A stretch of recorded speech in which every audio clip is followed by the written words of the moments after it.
बोलता विषय मध्ये आपले स्वागत. आज बोलता विषय आहे अदानी. अदानी यांची केस आत्ताच परत एकदा उफाळून आली आहे, म्हणून मला असं वाटलं की मी तुम्हाला अगदी सोप्या पद्धतीने ही केस काय आहे हे समजून सांगावं. या केसकडे जायच्या आधी एक कन्सेप्ट समजून घेणं आपलं जरुरी आहे, ज्याचं नाव आहे SEC. SEC म्हणजे सिक्युरिटी एक्सचेंज कमिशन. तर हे कमिशन जे आहे त्याचं काम असं असतं की जेव्हा स्टॉक्स, बॉन्ड्स हे जेव्हा मार्केटमध्ये विकायला येतात, तेव्हा दोन पार्टींमध्ये जे ट्रान्झॅक्शन होतं, जी देवाणघेवाण होते, ती सगळी देवाणघेवाण ही लीगली होते आहे की नाही, कायदेशीररित्या होते आहे की नाही, हे बघण्याचं काम SEC ह्याचं असतं.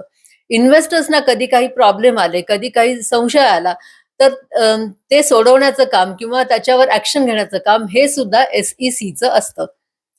आता वळूया अडानीच्या केसविषयी. 2024 मध्ये अडानी यांनी काही स्टॉक्स आणि काही बॉन्ड्स हे अमेरिकेच्या इन्व्हेस्टर्सना विकले.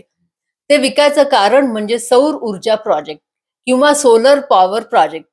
त्यासाठी त्यांना पैसे हवे होते आणि त्याच्यासाठी त्यांनी हे स्टॉक्स आणि बॉन्ड्स हे मार्केटमध्ये विकले. आता इन्व्हेस्टरचं असं म्हणणं आहे की जेव्हा अदानी यांनी या प्रोजेक्टविषयी, या सौर ऊर्जा या प्रोजेक्टविषयी जेव्हा सगळी माहिती ही इन्व्हेस्टर्सना दिली, तेव्हा त्यातली मुद्दाम काही माहिती ही वगळली गेली होती त्यावेळेला. मुद्दाम ती माहिती सांगितली गेली नव्हती, असा संशय हा इन्व्हेस्टर्सना आहे. दुसरा एक संशय हा इन्व्हेस्टर्सना हा आहे की त्यांनी पैसा जो लावला तो सौर ऊर्जा या प्रोजेक्टसाठी लावला आहे. किंवा सोलर पॉवर ह्या प्रोजेक्टसाठी लावला आहे आणि त्यांचा जो पैसा आहे तो पूर्णपणे या प्रोजेक्टसाठी वापरला गेला नाही. त्याचा काहीतरी दुरुपयोग झाला. असा सुद्धा एक संशय हा इन्व्हेस्टर्सना आहे. म्हणून आता SECने एक कायदेशीर पत्र, ज्याला आपण समन म्हणतो, ते पत्र हे इंडियन गव्हर्नमेंटला पाठवलं.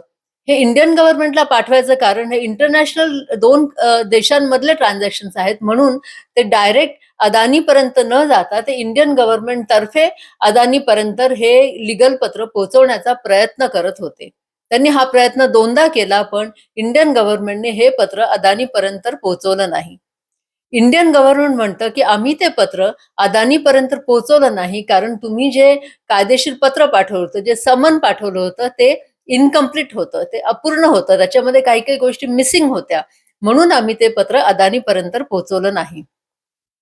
आता अमेरिकेमधले इन्व्हेस्टर्स आणि SEC विचार करते आहे की इंडियन गव्हर्नमेंटला मध्ये न घेता आता आपण डायरेक्टली हे पत्र, हे समन हे अदानीपर्यंत पोचवायचं.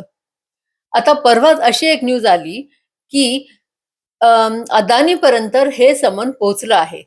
म्हणजे अदानींना हे कायदेशीर पत्र मिळालं आहे आणि त्यांनी एक्सेप्ट सुद्धा केलं आहे.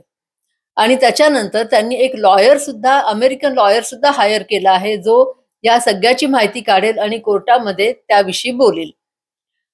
तर आता त्यांना 90 दिवस मिळतात ही सगळी माहिती गोळा करून कोर्टामध्ये जाऊन हे सगळं एक्सप्लेनेशन देण्यासाठी. आता 90 दिवसानंतर ते कोर्टात येतात का, ही केस पुढे जाते का, हे आपण बघूयात. त्याला अजून वेळ आहे अर्थात. आत्ता तर त्यांनी जस्ट लॉयर हायर केला आहे. त्यांची इन्फॉर्मेशन काढणं वगैरे अजून सुरू आहे.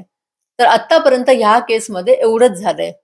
सगळ्यात महत्वाची गोष्ट म्हणजे ही केस सिव्हिल केस आहे, ही केस क्रिमिनल केस नाही. तर जशी ही केस पुढे जाईल तसं मी तुम्हाला सोप्या पद्धतीने एक्सप्लेन करायचा प्रयत्न करेनच. परंतु तोपर्यंत तुम्हाला या केसविषयी काय वाटतं?